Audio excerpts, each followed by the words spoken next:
Non revenue group के बाद अब हम पढ़ने जा रहे हैं रेवेन्यू ग्रुप, यानी कि ऐसे ग्रुप जो बिजनेस की इनकम से रिलेटेड हो। टैली में टोटल 28 ग्रुप्स होते हैं, जिसमें कि 22 नॉन रेवेन्यू ग्रुप्स होते हैं जो आप पढ़ चुके हैं।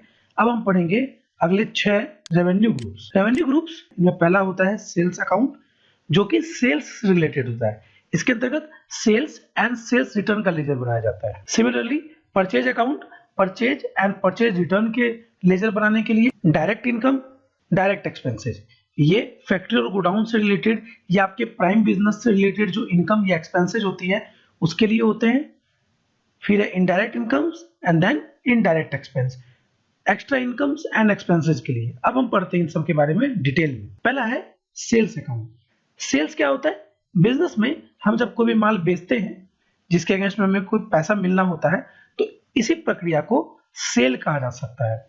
इन any business when we trade a service or goods is called sales. किसी भी बिजनेस को करने का मतलब ही सेल्स रिलेटेड होता है। चाहे आप सर्विस देते हैं, चाहे आप गुड्स बेचें, इसे सेल्स ही कहा जाएगा।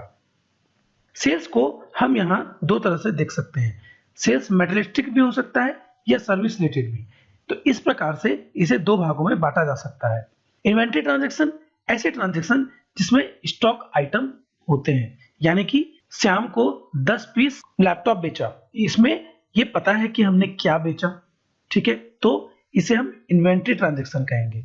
जबकि श्याम को 10 लाख रुपए का माल बेचा या 10 लाख रुपए की सर्विस दी, इसमें कोई खास आइटम बेचा या खरीदा नहीं गया है या जानकारी नहीं दी गई है, तो ऐसे ट्रांजैक्शन को हम नॉन इन्वेंटरी ट्रांजैक्शन कहेंगे। सेल्स के अंतर्गत दोनों तरह के लेजर बनाए जाएंगे, चाहे वो इन्वेंटरी ट्रांजैक्शन हो या नॉन इन्वेंटरी ट्रांजैक्शन।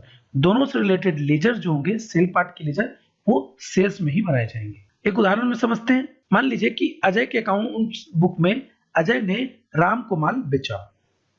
जब अजय ये माल राम को बेचेगा तो अजय बिजनेसमैन होगा और राम जो माल खरीद रहा है वो हमारा कस्टमर होगा।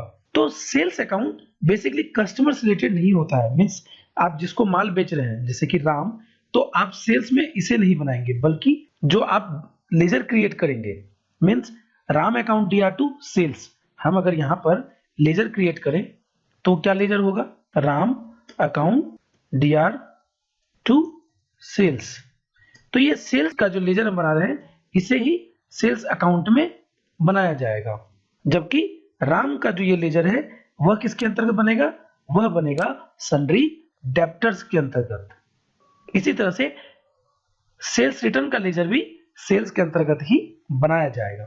Similarly purchase and purchase return के जो लेजर्स होंगे वो परचेज के अंतर्गत बनेंगे। परचेज के अंतर्गत में यहाँ पे हर तरह के परचेज आ सकते हैं, चाहे वो फिक्स्ड एसेट्स से रिलेटेड परचेज हो, चाहे वो बिजनेस के लिए रॉ मटेरियल से रिलेटेड परचेज हो, या फिर हम और किसी तरह का परचेज करते हैं। ये सभी परचेज के लेजर्स परचेज में ही बनेंगे। परचेज में जो लेजर आप क्रिएट करेंगे वो कौन कौन से होंगे? परचेज अकाउंट से related ledger and purchase return. इसे हम जर्नल एंट्री से समझते हैं।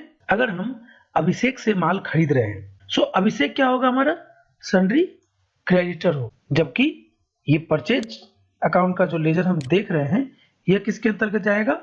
परचेज के अंतर्गत में। इसी तरह से अगर मान लेते हैं कि अभिषेक ने हमें माल वापस कर दिया, तो इसकी एंट्री हम करेंगे, तो इसका लेजर भी हम परचेज के अंतर्गत में बनाएंगे। परचेज एंड परचेज रिटर्न का लेजर किसमें बनेगा? परचेज के अंतर्गत में। ध्यान रखें कि पार्टीज के लेजर सेल्स या परचेज अकाउंट में नहीं बनते हैं। सेल्स अकाउंट के अंतर्गत सेल्स एंड सेल्स रिटर्न का लेजर बनेगा, जबकि परचेज अकाउंट के अंतर्गत परचेज एंड परचेज रिटर्न का लेजर बनेगा। इसके बाद आता है direct expenses, then direct incomes, then indirect expenses and then indirect incomes. ध्यान से अगर आप देखें तो यहाँ पे हमने इनकम और एक्सपेंसेस को 4 भागों में बांट दिया है। इनकम और एक्सपेंस तो आप समझते हैं। डायरेक्ट और इनडायरेक्ट का क्या अंतर है उसे हम यहाँ समझते हैं। डायरेक्ट जो है वह ट्रेडिंग अकाउंट में पीएनएल का पार्ट होता है। मींस जब आपको अगर अच्छे से याद हो तो जब हम पीएनएल अकाउंट बनाते हैं तो पीएनएल को हम 2 भागों में बांट देते हैं। एक वो भाग होता है जिसमें कि हमारे पास ट्रेडिंग अकाउंट होता है, और ट्रेडिंग अकाउंट का जो बैलेंस होता है, जो फल होता है, उसको हम कहते हैं ग्रॉस प्रॉफिट।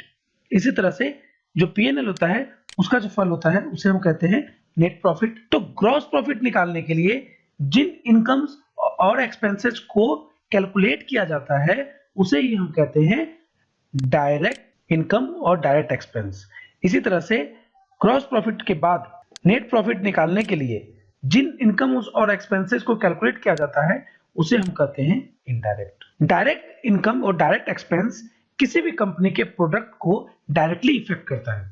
जैसे कि अगर आप कोई मैन्युफैक्चरिंग करते हैं, मान लीजिए आप चेयर मैन्युफैक्चर करते हैं, तो उस चेयर के लिए रॉ मटेरियल को लाना, फैक्ट्री जहां वो बनती है, उन मजदूरों की सैलरी, फैक्ट्री के हर खर्च वो डायरेक्ट होंगे, क्योंकि जब तक चेयर नहीं बन जाती तब तक के सारे खर्च डायरेक्ट कहलाएंगे, और जब वो चेयर बन गई उसके बाद के इनडायरेक्ट होंगे। क्यों? क्योंकि जब तक चेयर बन रही है तब जो भी एक्सपेंस होते हैं उसे आप डायरेक्टली चेयर पर एलोकेट करके उसका वैल्यू, उसका जो है असल खर्च निकाल सकते हो। लेकिन जब चेयर बन गई तो मार्केटिंग एक्सपेंसेज, उसको मार्केट में बेचना, ऑफिस के खर्चे, इनको आप प्रोडक्ट पे डायरेक्ट जो है कैलकुलेट नहीं कर सकते, इसीलिए इनको इनडायरेक्ट कहा जाता है। सो बेसिकली डायरेक्ट और इनडायरेक्ट को ऐसा अलग क्यों किया गया? इसका रीजन है ताकि कंपनी के एक्चुअल बिजनेस को जाना जा सके। यहां हम और डीप में इसे समझते हैं। सपोज कीजिए आप कोई 100 रुपए का माल बेचते हो, ठीक है, सेल्स वैल्यू उसकी क्या है, 100 रुपीज है। इसको बनाने में आपको 20 रुपीज का खर्च होता है। सो आपका जो ग्रॉस प्रॉफिट होगा वो कितना होगा, 80%। अब जो है इस माल को आप मार्केट में बेच रहे हो, तो इसमें आपको और भी खर्च लगा, 40 रुपए मान लीजिए आपने खर्च कर दिया और आपके पास बचा, तो ये हो गया आपका 40%, क्या हो गया आपका एनपी, जबकि ये क्या था आपका जीपी। जीपी और एनपी को अलग करने का रीजन ये होता है कि जीपी को एक टर्म के बाद जो है ज्यादा अंतर नहीं लाया जा सकता, जबकि एनपी में अंतर लाया जा सकता है। अगर हम नया बिजनेस चालू करते हैं, मान लीजिए हमने बिजनेस चालू किया, 1 करोड़ का मैंने इस साल बिजनेस किया और एडवर्टाइजमेंट पे 40 लाख रुपए खर्च कर दिए, तो इस साल हमारा जो बेसिकली एडवर्टाइजमेंट एक्सपेंस जो है वो एनपी में आएगा। किसी भी कंपनी के बिजनेस को उसके ग्रॉस प्रॉफिट से देखा जाता है, न कि उसके एनपी से देखा जाता है।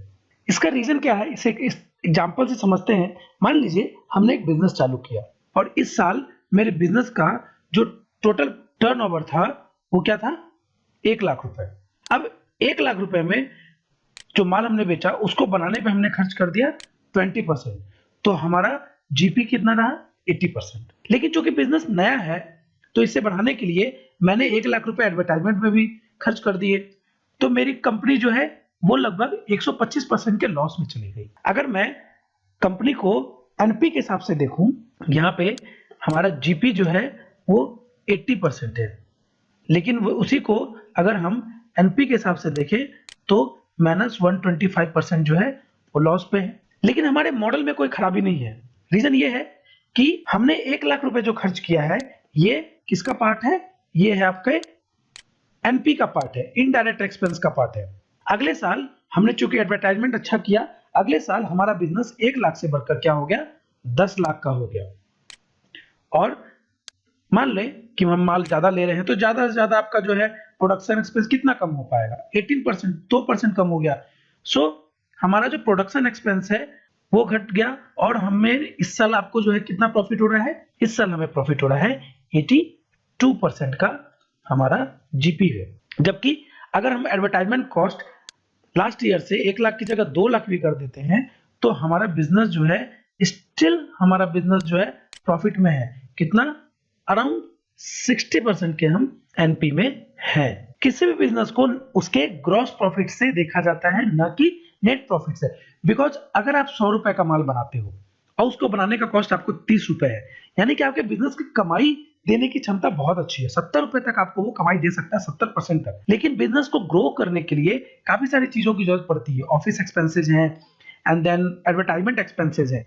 लेकिन धीरे धीरे जब ये बिजनेस आपका ग्रो करेगा, एडवर्टाइजमेंट एक्सपेंस, आप मान लीजिए आप 1 लाख का माल बेचते थे, कल दिन आप 1 करोड़ का माल बेचोगे। आप 1 लाख का माल बेचते थे तब आप अगर 10 लाख रुपए एडवर्टाइजमेंट में एक्सपेंस करोगे, तो जब ये 1 करोड़ का माल बिकेगा तो आप 20 लाख भी एक्सपेंस एडवर्टाइजमेंट करोगे तो भी आपकी प्रॉफिट बनी रहेगी। जबकि ग्रॉस प्रॉफिट में 1 से 2% का अंतर होगा, वही नेट प्रॉफिट आपके लॉस से काफी हाई हो जाएगी। सो बिजनेस को बेसिकली उसके ग्रॉस प्रॉफिट से देखा जाता है, और ग्रॉस प्रॉफिट जो है वो कैसे निकाला जाता है, वो डायरेक्ट एक्सपेंस से निकाला जाता है। ग्रॉस प्रॉफिट कैसे निकाला जाता है, ग्रॉस प्रॉफिट को निकालने का फॉर्मूला है sales plus direct incomes minus purchase minus direct expense. ये प्रोडक्शन से रिलेटेड जो है खर्चे और कमाई है, तब आपका ग्रॉस प्रॉफिट निकल जाता है। उसके बाद आप उसमें कुछ भी खर्चे करें, जैसे कि इनडायरेक्ट एक्सपेंस में आप कोई भी खर्चा कर सकते हैं, जैसे एडवर्टाइजमेंट एक्सपेंस हो गया, या आपने रिनोवेशन का खर्च किया, ऑफिस का खर्चा किया, वो सब इसमें अगर आप घटा देते हैं तो आपका नेट प्रॉफिट निकलता है। सो किसी भी कंपनी को ग्रॉस प्रॉफिट से देखा जाता है, और इसी ग्रॉस प्रॉफिट और नेट प्रॉफिट को अलग अलग कैलकुलेट करने के लिए ही डायरेक्ट एक्सपेंस और इनडायरेक्ट एक्सपेंस, डायरेक्ट इनकम और इनडायरेक्ट का पार्ट रखा गया है। सो ये हमारे अभी तक के क्लासेज में हमने आपको टोटल 28 ग्रुप्स पढ़ा दिए हैं। Till then, thank you.